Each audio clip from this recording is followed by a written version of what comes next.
Welcome back to another HABS Daily News with your hockey coach, Guru, Coach FRENCHY for the Hockey National Show. Today, episode number 61. Wow! The resume of day number 1 of the NHL Draft 2022. I'm going to talk about the preview, day number 2. Don't go nowhere.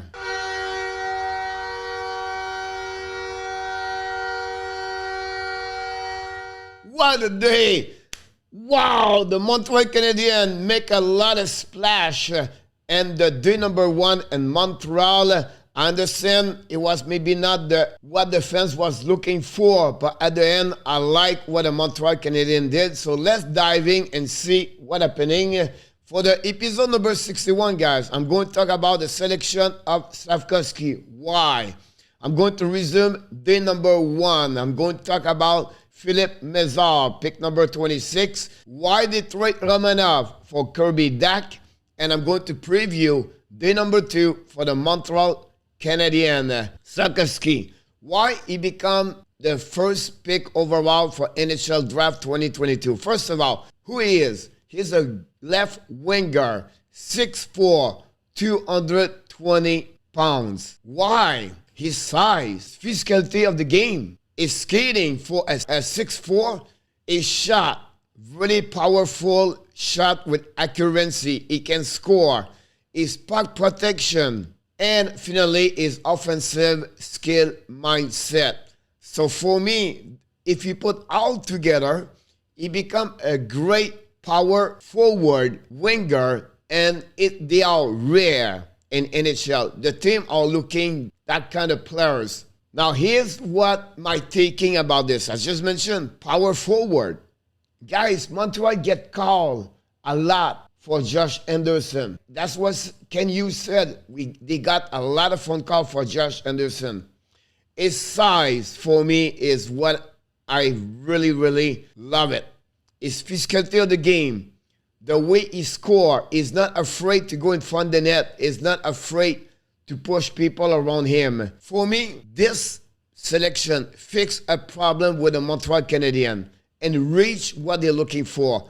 Size, speed, and the forward. Montreal always said we are small as the forward. We have Gallagher, we have Caulfield, we have Biron, we have Drouin. Now we get a big size 6'4". For me, it was the right selection. You have also a purpose behind this. Before they select the number 1, they have an agreement with the Chicago Blackhawks Wednesday to get Gertie back. And they was looking for Dach for the last couple of days. And they finally have an agreement with them. They have to figure out how they can get him with the Montreal Canadiens. And that's the reason they select Slafkovsky. Now, let's move on now. The situation with Dach and Alexandre Romanov and what they did. Montreal, after they select their Slafkovsky, they make 2 trades. First, they trade Romanov and their pick 98, 2022 for the pick number 13, 2022. Then they turn around, because they have already an agreement, they trade for Dach. In return, Montreal got the pick number 13 from Islanders sent to Chicago Blackhawks, and they gave their 3rd round pick number 66, 2022. So why, coach, they did that? But first of all, before I said everything, it's the one reason they did not take Shane Wright, because they knew they would select Dach. The line of center is improved, and they don't need to add another center, and that's why they changed from Wright to go to Slafkovsky. Now, why you have to give Romanov? Wow, we're losing a second pairing defenseman. You have 2 solutions here. Kaden Cooley is coming in NHL. He's a great defenseman. He's already set up to become the number left defenseman, second pairing. Thirdly, that's shrink the salary cap for the Montreal Canadiens. Because Romanov is a RFA, I'll expect him to be over $3 million, possible $4 million. Montreal will now save money for the salary cap. That's another great education for the Montreal Canadiens to make that trade with there. Dach, people say, he's only scored 7 goals. I understand that, but be patient with him. He's a 21 years old, same age like Cole Caulfield. Caulfield was 15th overall pick. Dach was 3rd overall pick. You have a reason why. Because his size, 6'4", his speed. That's who he is. He's a great skater guy. Obviously, he did not show up yet in NHL for many reasons, and I don't want to get there. He have a lot of upside down. Montreal believe they can make this kid better. And again, they fix the problem as a center, as the number 2 and number 3. Now he becomes 6'4". So but I love that trade with Romanov and the Chicago Blackhawks for Cody Dach.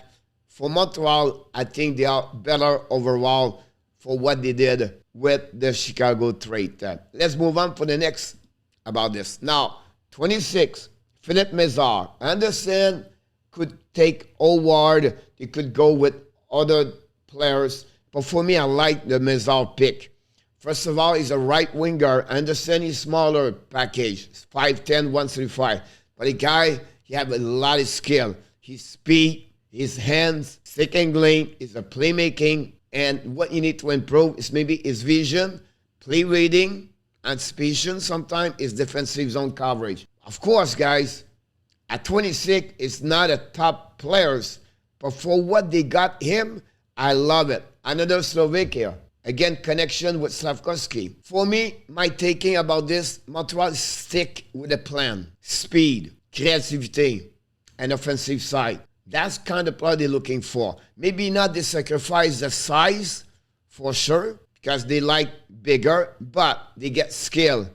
And for me, this is a great element about Philippe Mesar. He was my selection, one of the top 5 players. They don't get Gaucher. It was my first one. Second one was Snuggerad. There was Mesar. So for me, they stay in the plan. Now, my suggestion for him, love he play and stay in America next year, not returning over there in Europe. The rights of him in Canada is Kitchener Rangers in OHL. I think it'll be a better adaptation for him to play in North America. That's something we have to follow up. My resume, day number 1. Habs get what they want. Size, speed, skill. The 3S. They stay and stick in their plan. I love it. What I love from Hughes and Gordon, they are aggressive. They not hesitate to get the team better and what they believe. I love it. They make some gambling here. The favorite players or the fans want Shane Wright. They don't listen to the fans. They listen to their people, their staff. Secondly, they take a gamble with their Kirby Dach. It's not officially going to be an amazing great players. They gamble here. But that's what I like from them. They gamble and they are aggressive at the same time. Patience is the key here. And that's really important for them. Finally, we're going to talk about this day. Slafkovsky versus Shane Wright for a long time. And then this is not going to be fixed with right away. Tell you right now, 3, 4, 5, 10 years, we're going to still talking about Slafkovsky. We're still talking about Doug Wickenheiser versus Denis Savard in 1980. So imagine this going to be for a long time. We're going to talk about this. Habs, day number 2, my expectation. They have 10 more picks to go. Let's talk about 33, 62, 75. Don't be surprised. They could move up or trade for picks for 2023. They are targeting for me, I believe, right defenseman, winger, and possible a goalie. My pick 33 is the gamble. They love the gamble. Lane Hudson, defenseman, could be a great one for them. He's a left defenseman. He looked like Tony Crook. If they go with size, the right winger, Jenny Neiman, big 6'3" over there. Right defenseman, Rand Chesley, 6 foot, great defenseman. They can go smaller like Mesar, it's Furcus, WHL. If they go center, Bel Luzas could be one over there. 6 foot, play OHL. Finally, if they want to go bigger, right defenseman, Noah Warren, 6'5". So it'll be interesting. Pick number 62, gambling, Kiru, great small right defenseman. he improved a lot. They could go with Isaac George. He have a lot of great results on the combine, and he improved his stock market. Finally, he can go with the German players, Laz. I think that is going to be a good pick at 66. 35, if you have a chance to take a goalie, I think I would like at least have something else. I would like to take Tyler Brennan or the Finland goaltender. We'll see what's happening for day number 2, guys. Now, I'm not going to go deeper with the NHL draft resume day number 1 and what I'm taking number 2, guys. But what I can tell you, that day number 1, the unexpected happening. Many trade, team focus on size. You get a lot of players, they got picked earlier what I was expect. You got some player I was expect to get picked earlier, they get late pick. And finally, the 2 Russian has been picked in the first round, so I like that one over there. Day number 2, I expect a lot of movement, and because the salary cap is a problem, that's the reason why I believe a lot of trades going happening. And finally, I'm going to make a resume of the NHL draft day 1, T2 in the next couple of days. Unbelievable, day number 1. I love what Montreal did. I can wait for day number 2. We're going to be live stream 11 o'clock a.m. today. We're going to go through the round 2 to round number 7. Come to join me and let me know below this video what do you think about the performance of the Montreal Canadiens or any other picks in day 1 for the NHL Draft 2022. But remember, of course, you have greatness inside of you. Have an amazing, blessing day, everybody.